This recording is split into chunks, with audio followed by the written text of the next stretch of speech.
Salut à tous, c'est Yellowstar de l'équipe Fnatic League of Legends. Aujourd'hui, on se retrouve sur la chaîne No Pain No Game pour un tutoriel sur le rôle du jungler. Alors, pour le rôle de la jungle, vous avez plusieurs catégories de personnages. Donc, on va se lancer sur la liste des champions. En général, ce qui se joue le plus en ce moment et le plus facile, c'est de jouer des personnages plutôt tanky. Donc tanky, ça veut dire résistant et qui ont à la fois des contrôles, donc que ce soit du stun, que ce soit des ralentissements, il faut qu'ils soient efficaces en teamfight. Donc c'est vraiment quand vous vous regroupez avec votre équipe, vous allez avoir de nombreux sorts utilitaires. Donc par exemple, vous pouvez partir sur un Amumu qui est quand même très puissant. Il a des sorts qui font pas mal de dégâts. Son ulti qui peut quand même stun beaucoup de personnes. Dans ce domaine-là, vous avez également d'autres personnages comme par exemple Mundo également. Donc Mundo qui a une hache qui peut ralentir et qui peut servir justement de chair à canon entre guillemets. Donc très puissant pour justement pour ce teamfight-là. Vous pouvez également opter pour un Gragas, donc Gragas qui jungle très rapidement, très tanky, qui peut mettre des ganks en early.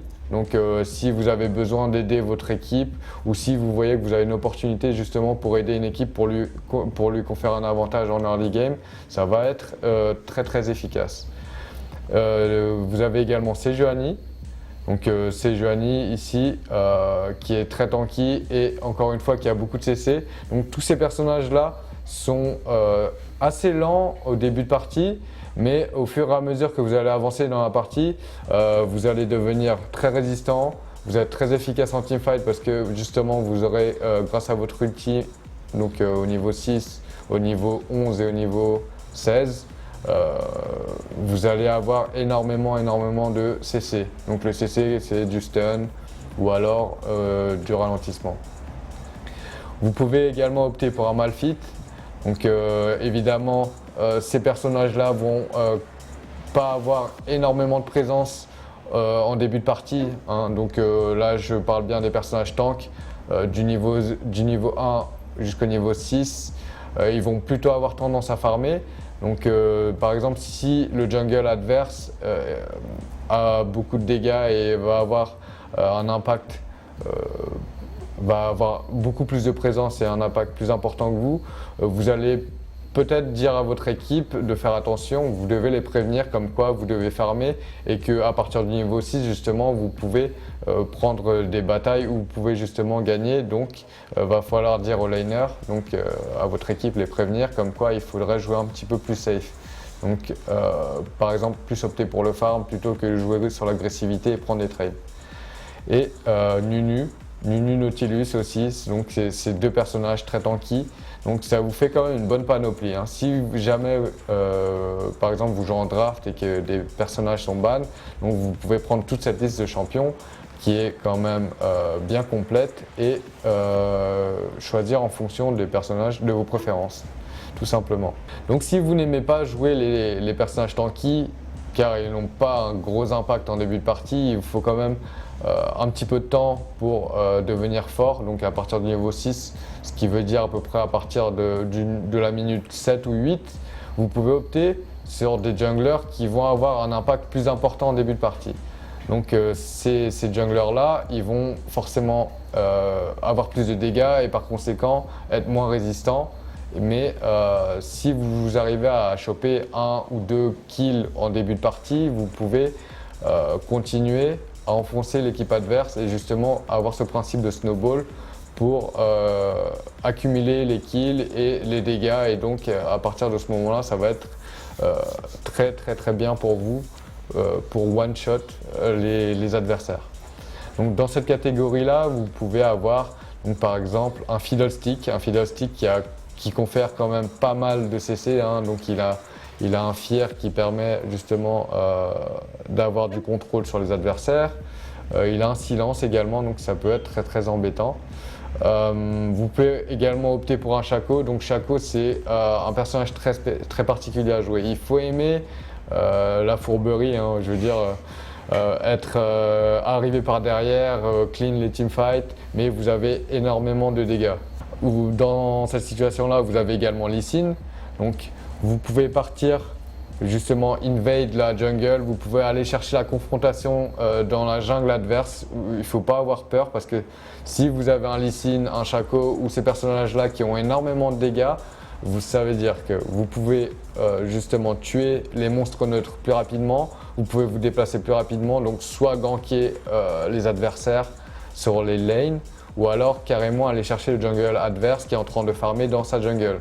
Et plus justement vous allez chercher les confrontations et plus vous allez mettre de pression sur l'équipe adverse et plus ils seront en danger. Donc ils vont forcément se sentir en danger si vous justement gankez énormément et vous n'allez pas être prévisible justement. Donc dans cette catégorie là vous pouvez également trouver Rek'Sai. Donc Rek'Sai qui a quand même énormément de dégâts également. Ce qui est bien c'est qu'ils ont énormément de mobilité en plus d'avoir des dégâts en début de partie, mais le seul souci c'est qu'avec ces personnages là, si vous n'arrivez pas à avoir des kills en early, donc de la minute 1 jusqu'à la minute 10 à peu près, vous allez avoir du mal, je ne vais pas vous le cacher, vous allez avoir du mal en teamfight.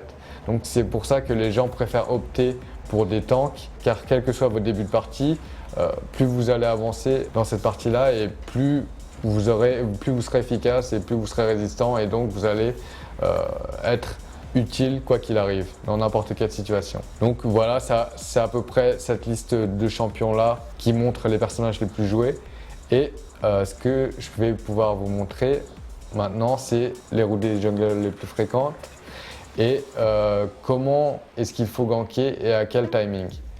Donc on va créer une partie et on va regarder plusieurs situations donc en fonction du jungle qu'on va avoir. Donc que ce soit un tank ou que ce soit un jungle qui aura plus de dégâts. C'est parti. On va commencer par un tank. Donc on avait cité Amumu, Gragas, Sejuani ou encore Mundo. Donc on peut prendre n'importe lequel ou voire même Nunu. Donc Nunu qui est très embêtant et qui a quand même qui tue les monstres neutres très rapidement. Donc on va opter pour ce personnage là. Alors c'est parti, on va prendre au niveau des runes justement. La plupart des champions tank vont justement opter pour des runes. Donc en rouge, en général, ces personnages là ont besoin de vitesse d'attaque. De la vitesse d'attaque car ils n'ont pas énormément de dégâts. Donc, ce qui va permettre de tuer ces monstres plus rapidement, c'est la vitesse d'attaque. Ensuite, au niveau des grands sauts, vous allez partir sur de l'armure. Donc en général, c'est mieux d'avoir de l'armure par niveau vu que votre pic de puissance, justement, ça va pas être le début de partie. Donc c'est mieux de partir sur des runes qui vont devenir des runes par niveau, pardon, donc de l'armure par niveau en grand saut et en bleu évidemment, soit de la réduction de cooldown par niveau ou alors soit de la résistance magique par niveau pour justement à partir de votre niveau 6 devenir très tanky.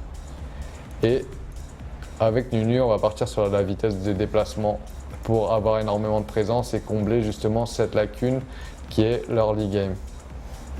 Donc c'est parti, on part évidemment sur Châtiment. Châtiment qui est indispensable pour les junglers,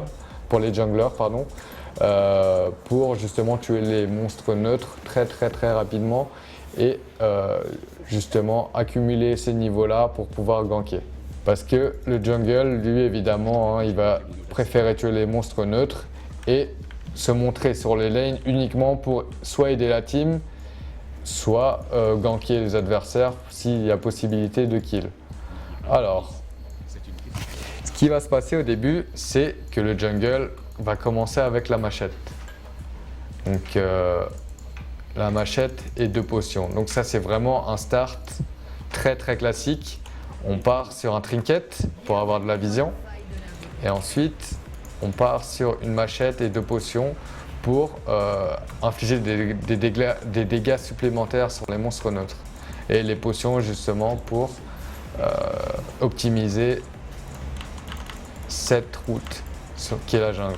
Au début, l'idéal c'est de couvrir sa jungle parce que évidemment l'équipe adverse peut se regrouper à un seul endroit et va pouvoir vous invade. Donc invade, c'est-à-dire qu'elle va s'avancer pour envahir votre jungle pour essayer de récupérer soit de la vision, soit des kills si vous êtes séparés. Donc c'est pour ça que c'est bien de justement protéger votre jungle et warder en fonction de ça. Donc là, ce qu'on va faire, c'est poser un trinket ici, comme ça vous allez les voir arriver.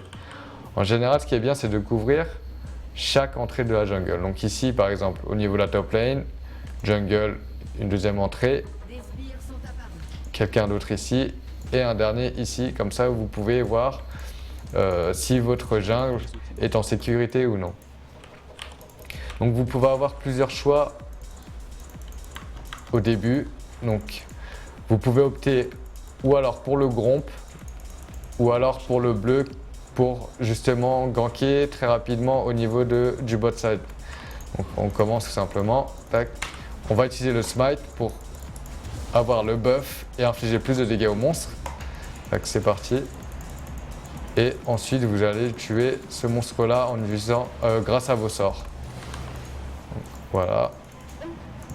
Tac, vous continuez. Ensuite après le gromp, c'est toujours mieux de partir sur le buff. Et surtout, n'oubliez pas d'utiliser vos potions.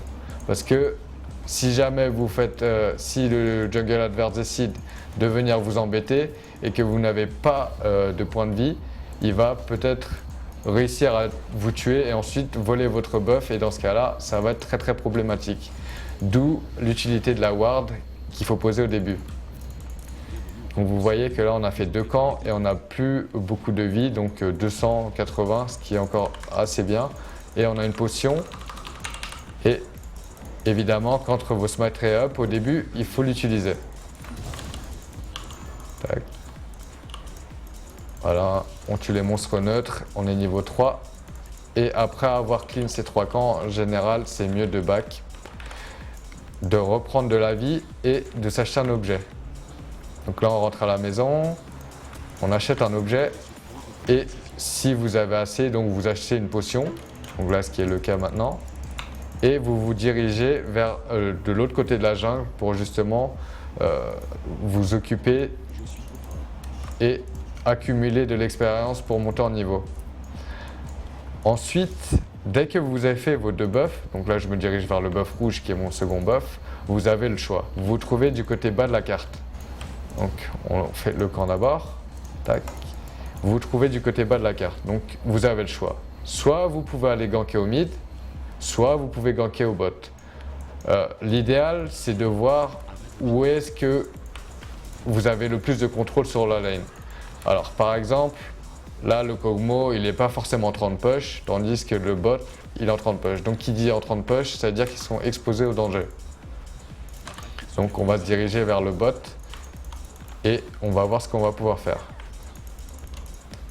Donc attendez surtout qu'ils utilisent des sorts pour justement ne pas recevoir énormément de dégâts. Donc vous voyez pour l'instant ils n'ont pas utilisé de sorts. La hache elle n'a pas énormément de mana, ça veut dire que grosso modo elle va utiliser des sorts.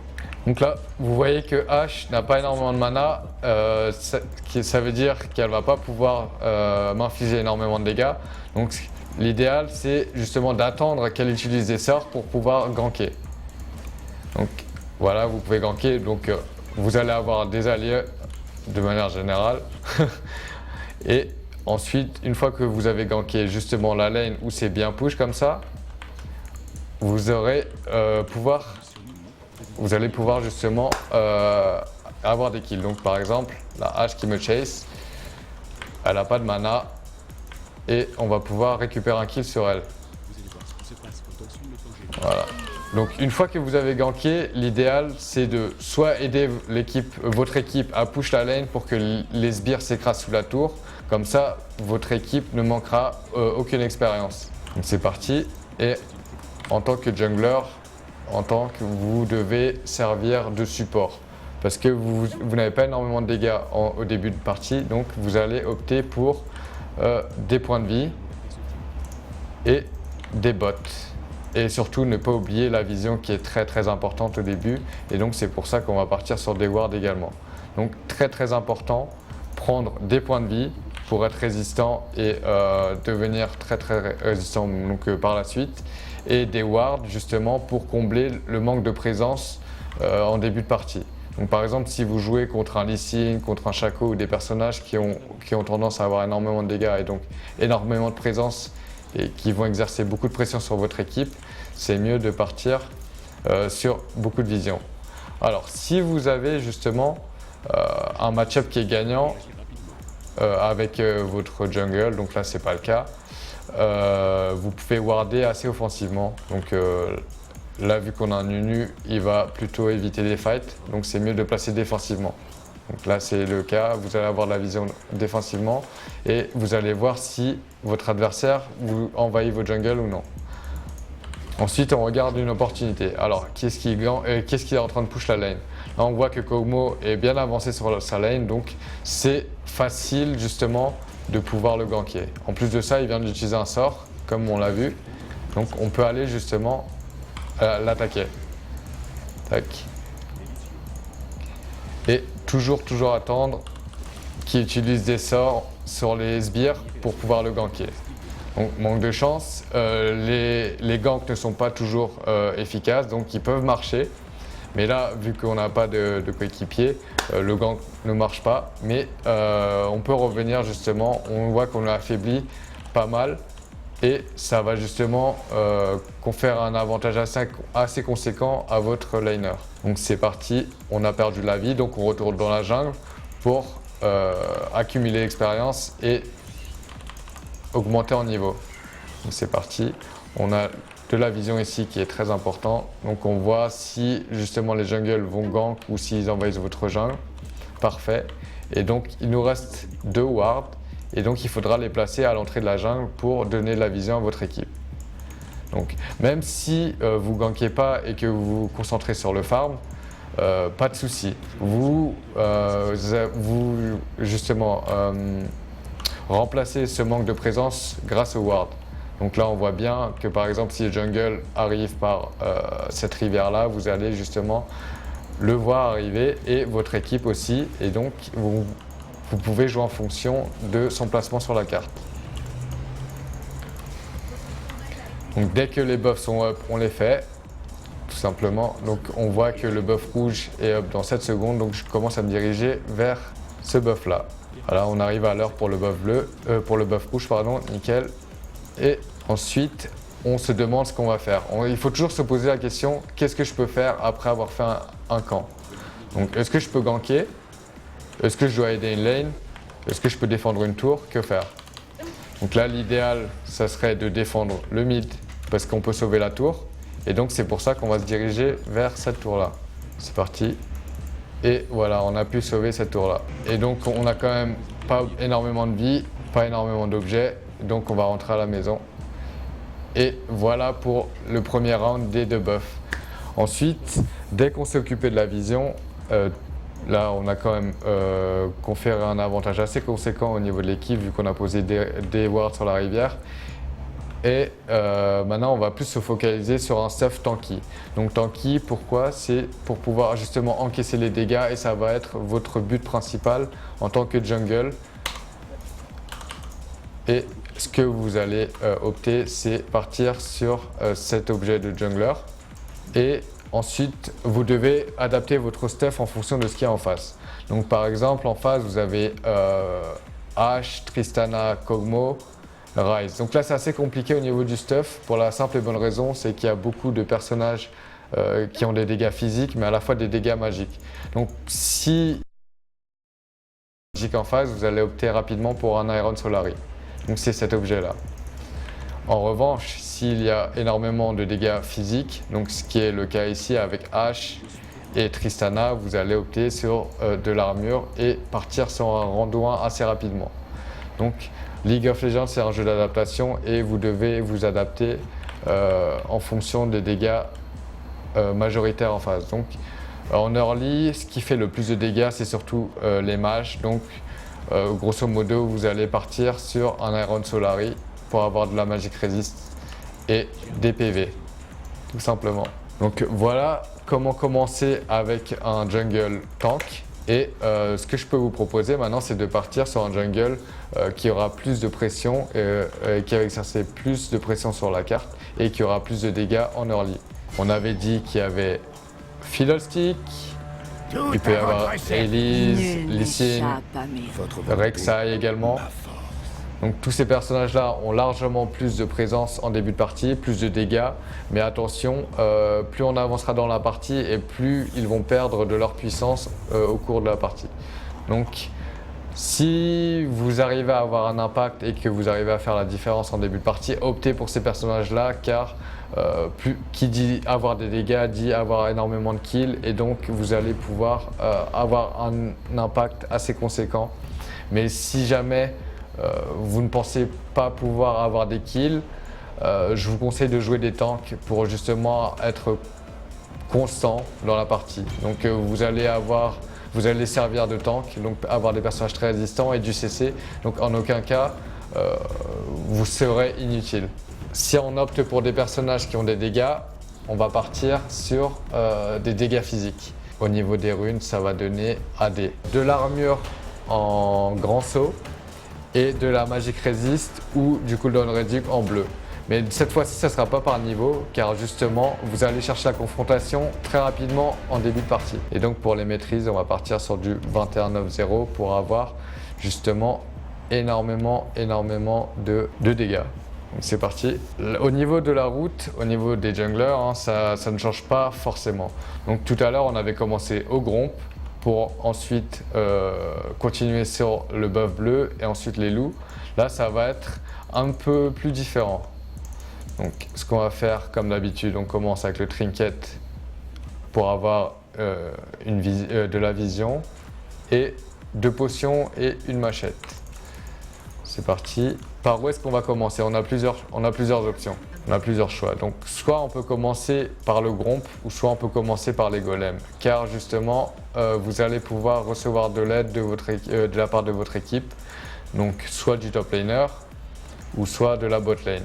En général, les gens préfèrent commencer au niveau de la bot lane car ils sont 2 et vous allez pouvoir clear le camp plus rapidement. Donc on va attendre ici et on va se focaliser sur le smite. Donc dès qu'il est up au début de partie, on l'utilise sans souci. Et le seul problème, c'est qu'il faut faire attention à ce que les adversaires n'envahissent pas votre jungle. Donc comme d'habitude, on se met à chaque entrée de la jungle. Donc là par exemple on va commencer au golem, donc c'est bien de surveiller son entrée là. Tout à l'heure on a commencé au Gromp, donc c'était bien de surveiller les entrées de la jungle respectives. On attend évidemment 1 minute 55 pour pouvoir commencer. Qui dit commencer au niveau de la partie bot de la jungle, au niveau de la partie basse de la jungle, dit que vous allez vous retrouver dans la partie top après avoir fait vos 2 buffs. Et donc justement, vous allez pouvoir décider où est-ce que vous pouvez ganker. Donc tac, on fait tranquillement la jungle, les golems, ensuite le buff. Toujours de la même manière, hein. Vous allez enchaîner les buffs, vous allez enchaîner camp après pour accumuler de l'expérience et avoir votre niveau 3 très rapidement. On a perdu pas mal de vie. Alors on a fait 2 camps et ensuite on se dirige vers le deuxième buff avant de pouvoir ganker. Donc on a fait golem, rouge et on se dirige vers le deuxième buff pour faire le bleu. Et ensuite, après ce camp là, on va pouvoir décider où ganker. On utilise le smite key up pour infliger plus de dégâts. À chaque fois que vous avez fini un camp, vous pouvez vous poser la question qu'est-ce que je vais faire par la suite. Est-ce que ça va être mieux pour moi de ganker au mid, vu qu'il est en train de push, il est bien avancé sur sa ligne, c'est bien. Et au top, pareil. Donc là, vous avez le choix. Mais le gros souci, c'est que là, vous avez quand même perdu énormément de points de vie. Donc si jamais vous montrez sur la ligne, ça peut être très dangereux pour vous, car s'ils utilisent tous vos sorts et que jamais ils décident de se retourner contre vous, vous allez justement pouvoir mourir. Alors en revanche, au lieu de prendre ce smite là qui va permettre de vous régénérer à chaque smite sur les monstres neutres, vous ne voulez pas opter pour ça parce que c'est plus pour les farmers et vous voulez avoir plus d'impact en début de partie sur ces jungles là tels que Lee Sin ou Shaco. Vous pouvez opter donc soit pour le bleu si vous voulez ganker sur les lanes, ou soit le rouge si justement vous cherchez beaucoup de confrontations, donc que ce soit le jungle adverse pour gagner votre duel, ou alors les laners pour pas qu'ils puissent vous infliger énormément de dégâts. Donc en général c'est mieux de partir sur celui-là, car plus vous aurez tendance à vous déplacer sur la carte et plus vous aurez de chances de rencontrer le jungle adverse.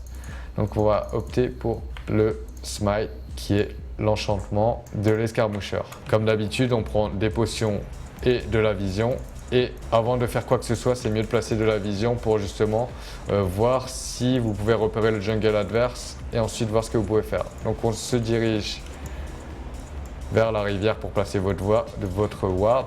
Vu que vous êtes très puissant en début de partie, vous allez la placer de manière offensive. Ensuite, vous allez décider où ganker. Donc le bot, non, ils sont quand même deux, ils sont bien avancés, ou alors au mid, donc, vu qu'il est tout seul, c'est mieux de lui conférer un avantage. On arrive sur la lane, il utilise des sorts et vous allez ganker de cette manière-là. Attendre qu'il utilise des sorts pour justement vous montrer sur la lane, et comme ça il sera en cooldown. Donc en cooldown, il va pas pouvoir justement utiliser ses sorts pour vous affaiblir. Et dès qu'il décide de se battre contre vous, vous utilisez instantanément votre smite pour justement réduire les dégâts infligés. Et c'est pour cette raison que vous prenez cette amélioration-là, donc qui est l'escarmoucheur, qui inflige à la fois des dégâts et qui réduit les dégâts du champion adverse. Donc vous avez réussi à récupérer un kill. Comment est-ce que vous pouvez accélérer le rythme pour avoir plus d'impact dans la partie, car plus on avance dans la partie et plus votre personnage va s'essouffler. Donc ce que vous pouvez faire, c'est prendre des dégâts. Donc c'est pour ça qu'on va opter sur l'enchantement du guerrier, et surtout ce qui est primordial, c'est de prendre des wards pour justement voir les déplacements du jungle adverse. Donc vous avez wardé d'un côté, on va se diriger de l'autre côté du mid pour justement avoir plus de vision, non seulement pour vous mais à la fois pour votre équipe. Donc vous avez le côté droit, maintenant on va warder du côté gauche, donc très important. Donc vous avez réussi à tuer le mid laner juste avant. Donc l'idéal, s'il utilise un sort d'invocateur, donc que ce soit un flash ou quoi que ce soit, vous pouvez y retourner parce que justement il n'aura pas de moyen de s'échapper. Donc c'est pour ça qu'on y retourne. Tac. Et s'il décide de se battre contre vous, surtout utilisez votre smite pour réduire ses dégâts. Donc que vous ayez infligé des dégâts, c'est bien, comme ça il va devoir rentrer à la base. Et si vous arrivez à le tuer, c'est encore mieux. Mais donc là, vu que vous lui avez infligé énormément de dégâts, il sera contraint de rentrer à la base ou alors de jouer sous sa tour, mais il sera exposé au danger. Donc c'est ce que vous cherchez à faire. Mettre de la pression sur les adversaires, comme ça ils vivent dans la crainte tout simplement. Tac. On n'oublie pas, donc les buffs viennent d'être up, donc on se dirige justement vers le buff rouge. Tac, c'est parti. Vous voyez que le mid laner, vous lui avez infligé énormément de dégâts, donc vous l'avez forcé à rentrer à la base. Donc qui veut dire à la base dit que vous allez quand même récupérer et il va manquer pas mal d'expérience. Et donc vous allez conférer un avantage assez conséquent à votre mid laner. Voilà. Après avoir fait ce premier buff, on se dirige vers le deuxième et en général, on va justement donner ces buffs-là à celui qui en a le plus besoin. Donc en général à votre mid laner. Voilà. Ensuite, comme d'habitude, après un camp, vous allez vous poser la question, qu'est-ce que je vais pouvoir faire après ce camp-là? Donc au mid, il est bien avancé, il est en train de push. Au top également. Mais une fois de plus, vous n'avez pas énormément de vie, donc c'est très dangereux. Si vous les gankez, ils peuvent vous tuer, hein, vu que vous avez que 200 points de vie. Donc l'idéal, c'est de rentrer à la maison pour se soigner et prendre plus de dégâts pour justement avoir plus d'impact sur la partie. Et à chaque recall, c'est bien d'acheter au minimum une ward, et c'est pour ça qu'on prend une potion et une ward. Donc encore une fois, vous n'avez plus de vision du côté droit de la carte. Donc c'est pour ça que je vais me diriger de ce côté-là pour aider mon équipe à avoir plus de vision.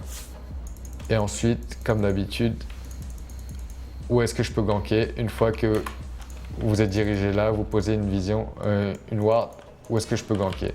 Est-ce que je vais au bot, vu qu'ils sont en train de push? Est-ce que je vais au mid? Je vais plutôt opter pour le mid pour la simple et bonne raison, c'est qu'il est tout seul, tandis qu'en bas ils sont deux.